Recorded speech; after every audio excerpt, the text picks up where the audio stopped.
Hello friends, అందరికి నమస్తే. Welcome to my teaching talkies. ఈ రోజు degree 6th sem Sanskrit subject కి సంబంధించి వెరీ ఇంపార్టెంట్ క్వశ్చన్.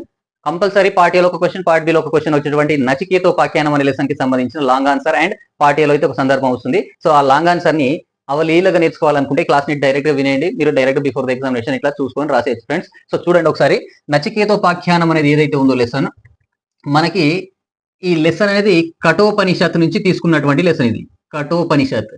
ఉపనిషత్తులలో కఠ అనే నిన్న చెప్పినటువంటి ఉపనిషత్తు ఒకటి ఉంది. ఆ కఠోపనిషత్ ఏదైతే ఉందో దాని నుంచి తీసుకున్నటువంటి పాఠ్య భాగం నచికేతోపాఖ్యానం అన్నమాట. సో ఈ కఠోపనిషత్తులో నుండి తీసుకున్నటువంటి నచికేతోపాఖ్యానం ఏదైతే ఉందో ఇందులో గురు శిష్యుల మధ్యన ఉన్నటువంటి సంభాషణ, గురు అండ్ శిష్యుల మధ్యన సంభాషణ అనేది ఇంపార్టెంట్ అన్నమాట.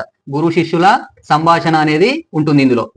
సో ఇక్కడ గురువు ఎవరు, శిష్యుడు ఎవరు అని అంటే, గురువు యముడు అండ్ శిష్యుడు మనకు ఈ లెసన్ లో నచికేతుడు అనమాట. రైట్, నచికేతుడు శిష్యుడు. సో వీరి సంభాషణ ఈ లెసన్ లో మనకి కనబడుతుంది. ఇప్పుడు ఈ లెసన్ కి సంబంధించినటువంటి స్టోరీ, సో ఇదంతా రాయాల్సి ఉంటుంది. ఈ లెసన్ కఠోపనిషత్ నుంచి తీసుకున్నటువంటి లెసన్ అని చెప్పేసి రాస్తారు. ఇందులో గురు శిష్యుల సంభాషణ వివరించబడిందని రాస్తారు.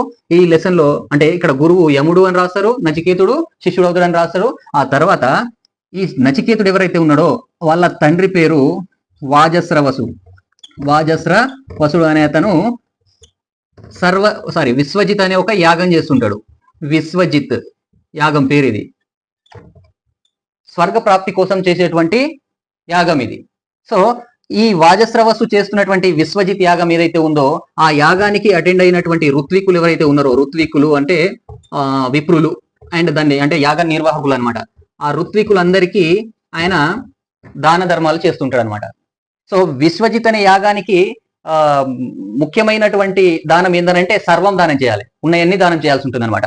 సో ఆ విశ్వజిత్ యాగం అయిపోయిన తర్వాత ఆ ఋత్వికులకు ఈ నచికేతుడి తండ్రి ఈయన కాబట్టి ఈయన ఏం చేస్తుంటాడనంటే గోవుల్ని దానం చేస్తుంటాడు.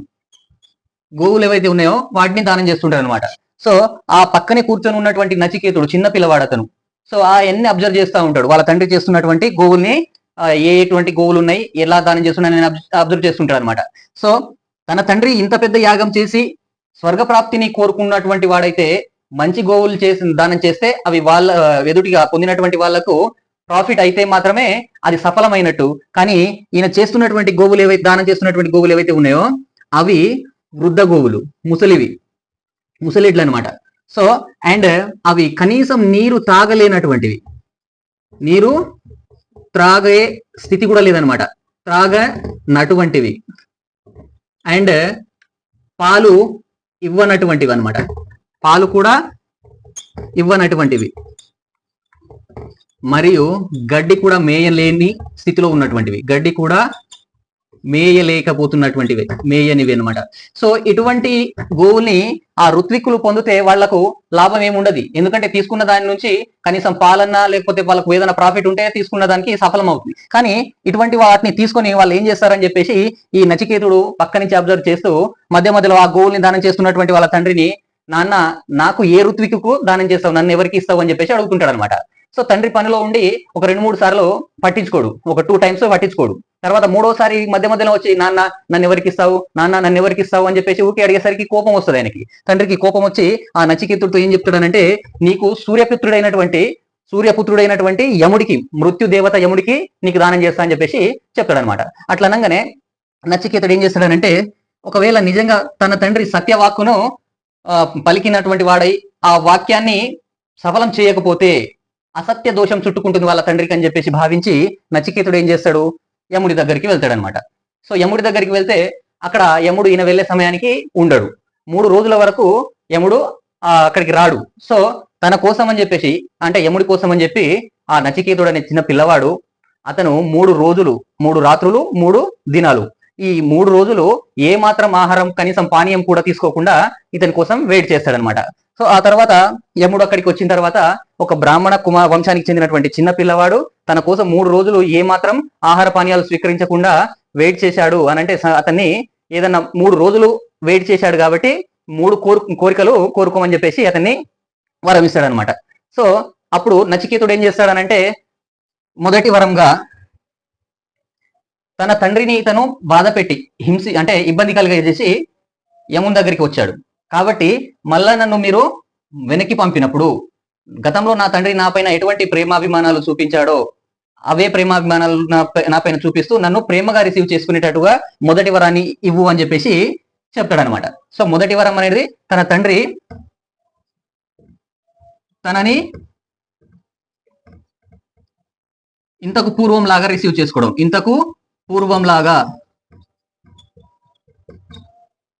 స్వీకరించుడు అనమాట. ప్రేమతో అంటే ఏంటి? ప్రేమతో, ఇంతకు పూర్వం లాగా ప్రేమతో స్వీకరించేటువంటి మొదటి వరాన్ని ఇవ్వవు అని చెప్పేసి అంటాడు అనమాట. కాబట్టి ఇందులో పెద్దగా ఏదేముంది అని చెప్పేసి తదాస్తు అంటాడు యముడు. తర్వాత రెండవ వరం కోరుకో అని చెప్పేసి అడుగుతాడు. రెండవ వరంగా ఈయన ఏం అడుగుతాడనంటే, రెండవ వరంగా స్వర్గ ప్రాప్తికి సంబంధించినటువంటి కార్యం, యజ్ఞ కార్యం అని అంటాం దాన్ని. స్వర్గ ప్రాప్తికి సంబంధించినటువంటి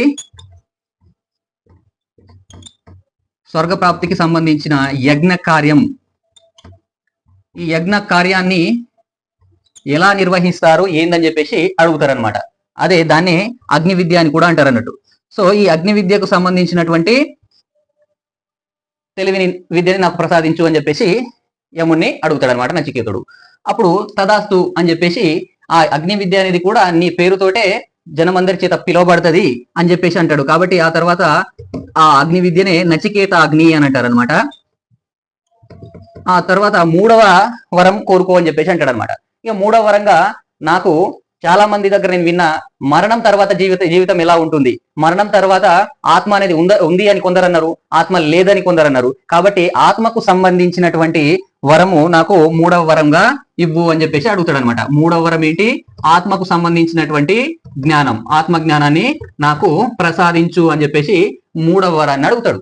సో మూడవ వరాన్ని అడిగిన తర్వాత ఇది చాలా సూక్ష్మమైనటువంటి అంశం, ఇది ఆత్మకు సంబంధించినటువంటి విషయం. కాబట్టి ఇంత సూక్ష్మమైనటువంటి విషయాన్ని ఇంత చిన్నపిల్లవాడి అయినటువంటి నీకు అది అవసరం లేదు. పైగా పూర్వంలోనే దేవతలకు కూడా ఈ విషయంలో ఎన్నో సంశయాలు ఎదురైనాయి. కాబట్టి నీకు ఈ విద్య తప్ప వేరే ఏదైనా కోరుకో అని చెప్పేసి అంటాడు అనమాట యముడు. అప్పుడు నచికేతుడు అంటాడు, నాకు లేదు, ఇదే కావాలి అని చెప్పేసి. లేదు, ఇది సహజంగా నేను ఇవ్వబోతున్నటువంటి వరాలంటే ఎటువంటివి ఉండాలనంటే, వేరే ఎవరికి కూడా పొందనటువంటి వరాలు నీకు ఇవ్వబోతున్నా నేను. నీకు ఎన్నో ఆస్తి ఐశ్వర్యాలు కోరుకో, గుర్రాలు, ఏనుగులు, నీకు 100 సంవత్సరాలు, ఎన్ని సంవత్సరాలు కావాలనుకుంటే అన్ని సంవత్సరాలు నువ్వు జీవించేటటువంటి వరాన్ని ఇస్తాను నేను. వాటిని తీసుకోగాని ఇది తెలుసుకొని ఏం చేస్తావు, యూజ్ నీకు ఉండదు అని చెప్పేసి చెప్తాడు అనమాట యముడు. అప్పుడు నచికేతుడు ఏమంటాడనంటే, మీరు ఇవ్వబోతున్నటువంటి లేదా మీరు ప్రొవైడ్ చేస్తున్నటువంటి వరాలు ఏవైతే ఉన్నాయో అవి మనిషికి శాశ్వతం అనేది కాదు. కాబట్టి ఎంతో కొన్ని రోజుల తర్వాత అవి కరిగిపోయేటువంటివి. అటువంటి వాటిని నేను తీసుకొని ఏం చేస్తాను? కాబట్టి ధనాపేక్ష అనేది నాకు లేదు. కాబట్టి ఏ మనిషికైనా సరే అవసరం లేనటువంటి వాటిని తీసుకొని ఏం చేయగలడు. కాబట్టి నాకు అవైతే అవసరం లేదు. నేను కావాల్సింది నేను ఒకటే తెలుసుకోగలుగుతున్నా, ఆత్మకు సంబంధించినటువంటి జ్ఞానమే అని చెప్పేసి మూడవ వరంగా నాకు అదే కావాలి అని చెప్పేసి అడుగుతాడు అనమాట. సో ఈ పిల్లవాడికి ఉన్నటువంటి నిబద్ధత, తెలుసుకోవాలన్న కాంక్ష పట్ల అతడు ఆ యముడు ఏం చేస్తాడనంటే చాలా సంతోషిస్తాడనమాట. సంతోషించి నిజంగా ధీరుడును, ఎందుకనంటే ధీరుడు అనేవాడు ప్రేయస్సుకి శ్రేయస్సుకి మధ్య డిఫరెన్స్ తెలుసుకోగలుగుతాడు. శ్రేయస్సు కోరే వాళ్ళు ఏం చేస్తారంటే, ధీరుడైన వాడు ఇతరులకు శ్రేయస్సు కోసం తెలుసుకోదగినటువంటి ఆత్మజ్ఞానాన్ని పొందాలని అనుకుంటున్నాడు. కాబట్టి నువ్వు ధీరుడివి, అందుకే నీకు ఈ విషయాన్ని నేను చెప్తాను అని చెప్పేసి ఆ నచికేతుడితో యముడు ఆత్మకు సంబంధించినటువంటి జ్ఞానాన్ని బోధిస్తాడనమాట. సో ఆ ఆత్మ అనేది ఏంది అని చెప్పేసి అంటాడనంటే ఓంకారం. ఆత్మ అంటే ఓంకారం అనమాట, ఓం. సో సర్వ వేదాలు ఏ పదాన్నైతే బోధిస్తున్నాయో, సర్వ వేదాలు తెలుపుతున్నటువంటి పదం ఏదైతే ఉందో అదే ఓంకారం. కాబట్టి ఈ సృష్టి మొత్తం కూడా ఓంకారం చుట్టే తిరుగుతుంది. అదే బ్రహ్మాండము, అదే ఒక పెద్ద శక్తి అన్నమాట. సో ఆ ఓంకారం అనేది సర్వ సృష్టిని నడిపిస్తున్నటువంటి ఆ ఓంకారం ఏదైతే ఉందో ఆ పదాన్ని, ఓంకారం అనే అక్షరాన్ని ఎవరైతే తెలుసుకోగలుగుతున్నారో, పూర్తిగా తెలుసుకోగలుగుతారో వాళ్ళు ఏది కోరుకుంటే అది వాళ్ళకు జరుగుతుంది, అది వాళ్ళకు తప్పగా సిద్ధిస్తుంది అని చెప్పేసి అతను ఆత్మకు సంబంధించినటువంటి జ్ఞానాన్ని నచికేతుడికి చెప్తాడు అనమాట. సో ఈ ఆత్మ అంటే సూక్ష్మాతి సూక్ష్మమైనది అండ్ చాలా పెద్దది, పెద్ద వాటిల్లో పెద్దది, చిన్న వాటిలో చిన్నది. కాబట్టి అది ఒక ఓంకారము. దాన్ని తెలుసుకున్నటువంటి వాడు తప్పకుండా ఏది కావాలనుకుంటే అది పొందగలుగుతాడని చెప్పేసి ఆ